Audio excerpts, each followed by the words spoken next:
Well, wanna thank did the you fans have over there in Sabu in your Australia. kitchen, and did you make him a cup of coffee? And I want to know all about this. Tell us about this. Oh, where do I begin? Me and my friend Sabu. So, shit. Do you want to hear about the possum? Sure. Tell me about the possum. I think my broski raccoon karma. Dylan Possum? No, Dylan Possum still. I think my broski raccoon karma caught up to me That's right. last week. Actually, it was a week ago. Last Tuesday morning. I do what I always do. I take my kids to school. I load up all the whatnot packages. I drop them off. I come back. I bring like the empty like mail bins to my garage where I store all my whatnot stuff and whatever. So I've had like a reusable like shopping bag that I've been filling with Sabu stuff because I know Sabu's coming. So I was Send me that video while you're talking. Can you do that? it's in our chat, and I deleted it in my phone, so you can scroll through the chat. Right, So I'll scroll see through if the I can chat find while it. we're talking. You'll find it. So I'm in doing my stuff, like organizing my room in a frantic, and I went to move the bag to get out of the way to do something else, and I literally dude, I'm so grossed out even talking about it. Like, pretend my mic is a possum. I went like this. You touched I touched it. So like my heart is beating on my chest. I'm like, no! It's like, what the? And I'm like, immediately, I don't know why. I thought like Liz and the girls played a trick on me or something. Because I grabbed it and nothing happened, right? So I'm like, I call Liz. I'm like, did you play a prank on me? And she's like, what are you talking about? I'm like, nothing. I hang up on her and I'm like, now I'm back to frantic. It's fairly high up and it's a box of collectibles. So I can't just like whack it or like knock it to the floor or whatever. So I'm like, my mind's going a million miles per hour. Finally, I grabbed this like weird thing that like is like a drain cover in my yard. Dude, I Roger Clemens hum it at it. Nothing happens. I'm like, God damn it. So then like in my garage, I find like an old stickball bat that I have in there. And now I'm like giving it a pretty good like whack. Like whack, whack, whack. Nothing. I could see it like Not the possum, the bag. You're nailing the bag, right? nailing the bag, but I'm trying to wake this possum up. I could see him just sleeping, breathing, like belly going up a little bit, like fangs, teeth in the air. Just keeping me the fuck out. So then finally, I'm out there. Now I weave through and I get the straps of the bag. So it's hanging on the end of the stick like a hobo on the move. Yeah. And I freaking bring it out to my driveway and I just dump it out. And this thing, and that's where the video, if Mark finds the video. Okay. Oh, God. There it is, just sleeping on top of Sabu merchandise. Look at this little Dude, that's so, I'm so gross even thinking about it. Wow. And then if Mark gets the next video, that's I dump over the bag, I push the bag over, and it just slowly gets out, looks at me, could care less, and like wanders off.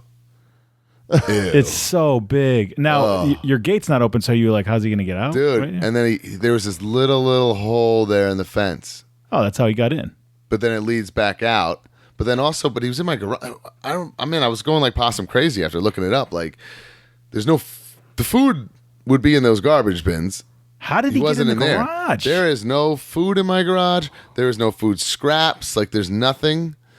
I don't know if he was like sick or tired or something and just needed a place to crash. And then I realized there's like a rubber stopper at the bottom of my thing, and he pushed like through it to get in. I've since like fixed it or whatever, but damn, dude, I've been a week. Every time I go in there now, I'm like a ninja. Like I'm looking around like, oh God, it really messed me up.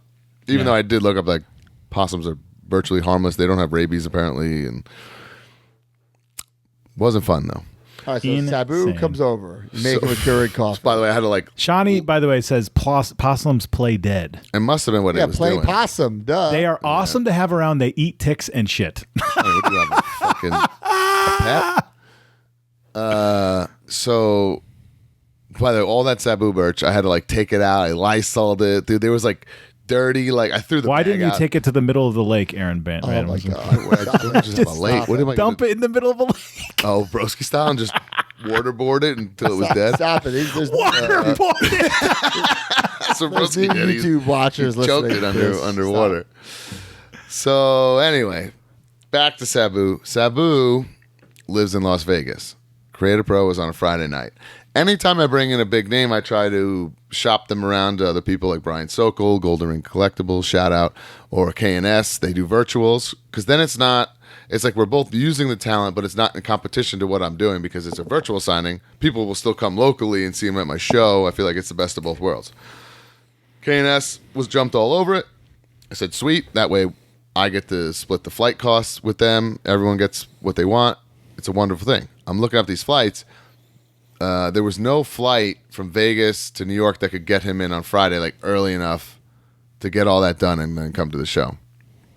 So then I was kind of thinking, well, it is Sabu. I love him, but he's not the most reliable. So to get him in Thursday would be fantastic anyway. K&S got him a hotel out by them. He crashes, he wakes up, he does the signing, gets some lunch and comes to the show and all's well. I'm like, this is great. So I got him a nice Comfort Plus seat, Delta, Vegas, an 11 a.m. flight from Vegas to New York that would have landed at 10 p.m. He had the dude, Joe Fuji, was 11 a.m. lands at 10 p.m.? Yeah, with the time change, 6 hours, and then you lose 3. It's 9 hours. Yeah. Holy shit. So all is well. He texts me during the day, Thursday, I fucked up the booking. And I'm like, my heart just sank. I'm like, oh no. And I understand it's Sabu, and you kind of are risking things like this when you book them. I'm like, no. So then I'm like, what did you do? What's going on? He goes, I just missed the flight. I never really got the full information how he just missed it, but he just missed it. So I couldn't believe this. He sat in the Vegas airport for 12 hours on standby. Finally gets on a red eye, lands at 6 a.m. New York time. Now, all the people from K&S have to go to their real jobs, and they can't get them or nothing. And I said, dude, I got to wake up and be dad. I got to take my kids to school, but I'm free at 9, and I can go get them. So he sat at JFK for another 3.5 hours. Holy shit. I go and get him at JFK 9:30. Luckily, shockingly, there was no traffic. I grab him. I'm kind of expecting the worst of the worst. He was in the greatest mood of all time. Unbelievably pleasant. Awesome. I was like, dude, we have time to kill. No one's at the signing yet. So I took him to a diner. He wouldn't let me pay. He bought me breakfast. We had the diner in Freeport. We ate. Awesome conversation, hanging out, talking. Then we still had an hour to kill. I was like, you want to just come to my place? I have stuff that I need you to sign anyway. And that way I don't have to bring you to the show. Made him some coffee. Hung out in my kitchen. I showed him the toy room. What did he say about the toy room? So you guys we walk in. He goes, "Oh, so you're a mark, huh?" But in a good way. I think he was flattered and honored to be honest with you. So and you can see that Sabu ECW Series 1 behind me here if you're watching along. He got a better version of that now, a way nicer blue paint pen one that pops. That's really cool. So just an awesome experience. Then at Creative Pro, he also was like, I can't wrestle, right? I'm like, oh no, I only booked you to do this meet and greet at the show. I was like, I would like you to do something on the show if you could throw a chair or whatever, and he did it. It was friggin' awesome. He threw a chair awesomely. He threw a chair at Kip on the show. Great video. Yeah, that's got a big video. pop. He was just just awesome, man. Just awesome to deal with, and it was just one of those things. I've met Sabu so many times, hello goodbye situation, to finally have a cool experience with him, and a really good experience too. Was pretty cool for me. That's incredible. Wow. Yeah. So we were all like, wow, Sabu in your house. I mean, I couldn't believe that. Yeah, he had. I remember he had issues with Pat and stuff. Obviously, I just told the story. None of that was planned. He was never supposed to come over. I was never supposed to spend any time with him. I was literally just going to see him at the show and nothing. So it was kind of a happy accident. So join the community at MajorMarks.com and get access to exclusive content, behind-the-scenes footage, and become a member of the Major family. You get bonus episodes on our careers, wrestling figure history, and exclusive interviews with our friends and legends in the business each month. You also get early access to YouTube videos and, of course, the weekly podcast ad-free and breaking news updates. Brand new shows featuring oh, baby. And you. Each month, you can interview someone in the wrestling business with a captain's log. Also, buy, sell, and trade in our exclusive Facebook community where people have become friends in real life. Certain memberships include merch like monthly trading cards and quarterly mystery gifts. Become a Major Mark and join MajorMarks.com today.